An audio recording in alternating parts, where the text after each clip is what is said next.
मेरा आज की चर्चा है ज्योतिष और विज्ञान को लेकर। आज तक ज्योतिष के बारे में लिखने वाला में से अधिकांश ने इसे रहस्यवाद और रहस्य के रूप में वर्णना किया है।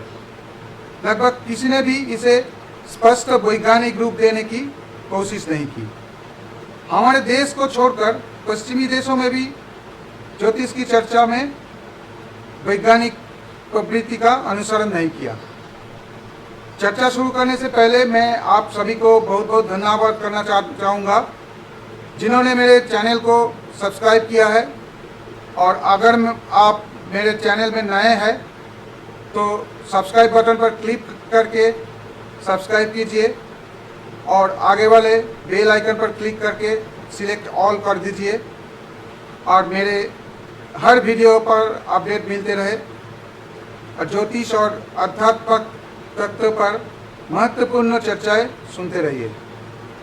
यूट्यूब पर मैंने ज्योतिष सिखाने के लिए एक कार्यक्रम शुरू किया है।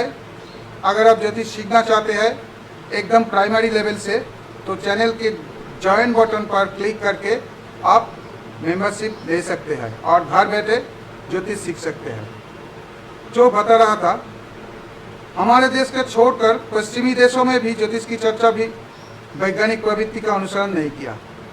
यहाँ तक कि पश्चिमी जो ज्योतिषी है, एस्ट्रोलॉजर है, उन्होंने भी व्यवहारिक ज्योतिष के मामले में, भौतिकवाद के मामले में उसे उसी तरह वर्गीकृत करने में सक्षम नहीं हुए और उन्हें जानकारी के साथ प्रयोग और व्यवस्थित तरीके से वर्गीकृत करने के साहस नहीं दिखाया।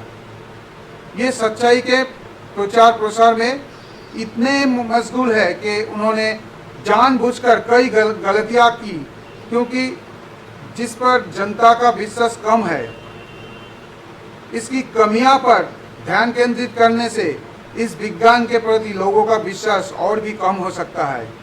ये उनका सोच था। लेकिन विज्ञान सच चाहता है। विज्ञान में कोई गपशप नहीं होती, कोई मतभेद नहीं है। जो सत्य है, निर्विवाद सत्य है, उसे विज्ञान में स्थान मिलना चाहिए। नग्न सत्य का सामना करने के लिए वैज्ञानिकों को शक्ति और साहस की आवश्यकता है। हो सकता है कि जिस विचार को मैंने इतने लंबे समय से समझा है, माना है, उसे एक पल में पूरी तरह से त्याग दिया जाना चाहिए। पीड़ित के अलावा कौन समझेगा कि यह कितना कठिन है। पारस्परिक सुधारों के त्यागने के लिए शरीर और दिमाग को कितना सहना पड़ता है। लेकिन विज्ञान यही चाहता है। विज्ञान आद्या शक्ति है। आदि विद्या दक्षिणा काली का विज्ञान का प्रतीक है। बाएं हाथों में तलवार और सिर, माया ममता के लिए कोई जगह नहीं। सारे सुधार, सारे विचार उनके कंकालों में चकनाचूर हो गए हैं। लेकिन दाहिने दो हाथों में आशीर्वाद और अभय। पुराने सुधारों के खंडित शरीर और कंकाल से नए नियम, नई ऊर्जा की खोज हुई है, जिसके प्रयोग से जीवों के कल्याण के सैकड़ों मार्ग खुल गए हैं। कालिका विनाशक ही नहीं, संचित अंधविश्वास के रक्तबीज का नाश करती है। अंधविश्वास और जड़ता इन दो शुंभ निशुंभों को नष्ट कर देती है। सत्य विज्ञान देवत्व की स्थापना करती है। सत्य और विज्ञान में अंधविश्वास के लिए कोई स्थान नहीं है। बहुत से लोग कहते हैं ज्योतिष बहुत सूक्ष्म है, बहुत रहस्यमय है, इनका ज्ञान योग और खोज से ही मिल सकता है। विज्ञान पराजित होता है इसमें। योग और साधना से उनका मतलब कुछ रहस्यमय है, लेकिन उस समय उन्हें ये याद नहीं रहता कि इस योग और साधना का विज्ञान कभी हमारे देश में था और इसके प्रमाण और सबूत आज भी मौजूद है। इस दुनिया में हर चीज में एक नियम और अनुशासन है। इन नियमों और अनुशासन को एक एक करके खोजना विज्ञान का काम है। तो बात यह है कि ज्योतिष से विज्ञान को हराया जा सकता है। अगर ज्योतिष के मामले में कोई नियम और अनुशासन नहीं है या ज्योतिष के नियम और अनुशासन खोजने योग्य नहीं है। कोई भी ये नहीं कह सकता कि ज्योतिष के मामले में कोई नियम और अनुशासन नहीं है और नहीं उन नियमों और अनुशासन की खोज करना असंभव है, क्योंकि अगर कुछ खोज नहीं होता तो ज्योतिष का निर्णय यानी कि प्रेडिक्शन असंभव होता। अतः यदि ज्योतिष में कोई सत्य है तो उसे विज्ञान के रूप में व्यक्त किया जा सकता है और ज्योतिष के वैज्ञानिक नियमों को अन्य भौतिक विज्ञान के तरह परीक्षण और प्रयोग द्वारा सिद्ध किया जा सकता है। संक्षेप में अप्लाइड ज्योतिष मतलब फलित ज्योतिष एक विज्ञान है और इतना ही नहीं, ये कम ज्यादा अन्य विज्ञानों से निकटता से जुड़ा हुआ है। ज्योतिष के सिद्धांत को बेहतर ढंग से समझने के लिए कई विज्ञानों की मदद की जरूरत होता है। शरीर विज्ञान, मनोविज्ञान को जानना चाहिए, गणितीय विज्ञान, खगोल विज्ञान यानी गोलाकार त्रिकोणमिति और गोलाकार खगोल विज्ञान को ज्ञान आवश्यक है, जिसे spherical trigonometry and spherical astronomy कहते हैं। फलित ज्योतिष में बहुत सी ऐसी बातें हैं जिनका मूल विचार खगोल विज्ञान से लिया गया है। खगोल विज्ञान के ज्ञान के बिना इसका अर्थ स्पष्ट रूप से नहीं समझा जा सकता है। कुंडली निर्णय में तथाकथित भाव बिंदु और राहु केतु क्रांतिपथ आदि बिंदु की स्पष्ट अवधारणा गणित और खगोल विज्ञान के ज्ञान के बिना कभी नहीं की जा सकती है। शरीर विज्ञान और मनोविज्ञान की ज्ञान भी व्यक्तिगत कुंडली का निर्धारण करने में आवश्यक है। इसे थोड़ा समझकर ही समझा जा सकता है। भविष्य कहने वाला ज्योतिष के परिणामों का न्याय करने के लिए कुछ अन्य विज्ञानों का जानने आवश्यकता है। कोई लोग सोच सकते हैं कि ये पूरी तरह गलत है, लेकिन हकीकत में ऐसा नहीं है। किसी भी कला या किसी भी विषय में विशेषता हासिल करने के लिए विज्ञान का ज्ञान जरूरी है। एक संगीतकार तभी महान कलाकार बन सकता है जब उसे गणित का कुछ ज्ञान हो।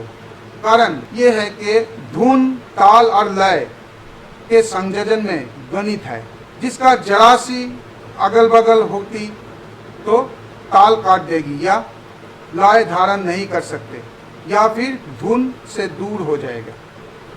गाने में सरगम के दौरान कहाँ पकड़ना है और कहाँ छोड़ना पड़ेगा, ये सारा गणित का हिसाब है। अंग्रेजी दार्शनिक हार्बर्ट स्पेंसर अपनी पुस्तक एजुकेशन में एक प्रश्न पूछा था, कौन सा ज्ञान सबसे मूल्यवान है।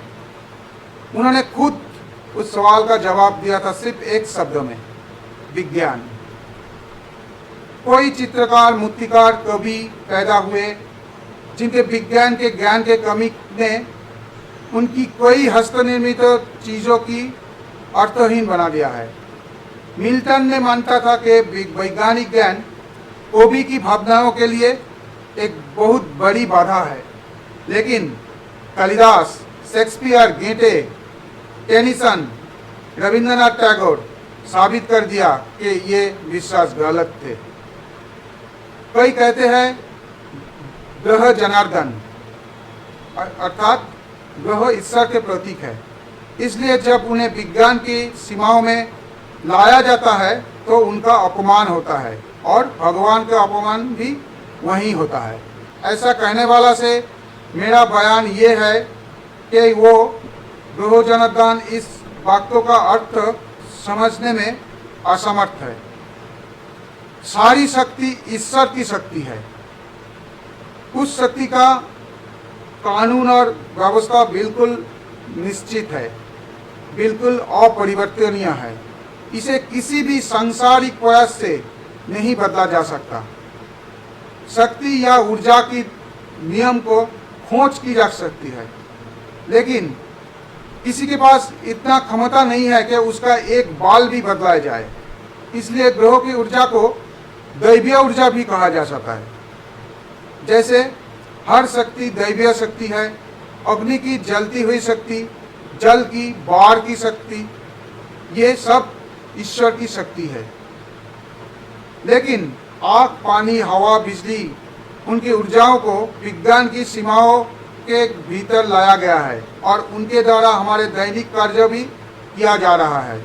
अगर ये भगवान का अपमान नहीं है, ग्रह की शक्ति को विज्ञान में लाया गया, तो ऐसा लगता है कि वो भी भगवान के अपमान नहीं होगा। खनिज ज्योतिष की वैज्ञानिक चर्चा कोई लोगों को विरोधाभासी लग सकती है। वो किसी भी तरह से संस्कृत के श्लोकों को छोड़ना नहीं चाहते हैं और मौखिक रूप से आर्य मुनि ऋषियों से क्षमा मांग सकते हैं। उनके रवैये के समझना मुश्किल है। यदि ज्योतिष सत्य है तो इसकी एक वैज्ञानिक प्रवृत्ति और नियम है और वो नियम भाषा के निर्माण से बहुत पहले से, संस्कृत भाषा के निर्माण से भी पहले से मौजूद है। वो नियम और खंड कोई ना कोई ऋषि द्वारा आविष्कार और लिखा गया था। वो लिपि अब विलुप्त या दुर्लभ है। क्या मुनि ऋषि के भक्त ये कहना चाहते हैं कि पूरी तरह स्वतंत्र रूप से सत्य की खोज किए बिना वो गुम हुए पुस्तक की खोज करना एकमात्र तरीका है? उन्होंने पुराने में कई जगह पर विमान रथ के बारे में पढ़ा है, लेकिन उसके बाद आप कितने विमान निर्णय करने में सक्षम था? पश्चिमी देशों ने सत्य की खोज में हवाई जहाज बना दिया। पाश्चात्यों द्वारा ऋषि मुनियों की खोई हुई पांडुलिपियों की पुनः प्राप्त करने की तुलना में जितना सरल तरीका अपनाया है, वो परिणामों से जाना जाता है। सत्य सृष्टि के शुरुआत में था, अब भी है। एक बार खोजी गई सच्चाई को फिर से खोजा जा सकता है। यदि खनिज ज्योतिष को सत्य के आधार पर स्थापित करना है तो उसे वैज्ञानिक रूप देना ही पड़ेगा। उसके सभी मामलों को जांच की जाना चाहिए और वैज्ञानिक ईमानदारी के साथ उनका पालन किया जाना चाहिए। जिनमें कुछ भी संशय है उसे बार बार देखे बिना नहीं छोड़ सकते हैं। याद रखना चाहिए कि सत्य सबसे बड़ा है। विज्ञान में सत्य की स्थापना होता है, इसलिए ज्योतिष को विज्ञान में स्थापित करना होगा। आज की चर्चा अभी तक। अगले वीडियो में मैं खनिज ज्योतिष में वैज्ञानिक प्रवृत्ति के बारे में चर्चा करूंगा। तब तक के लिए नमस्ते।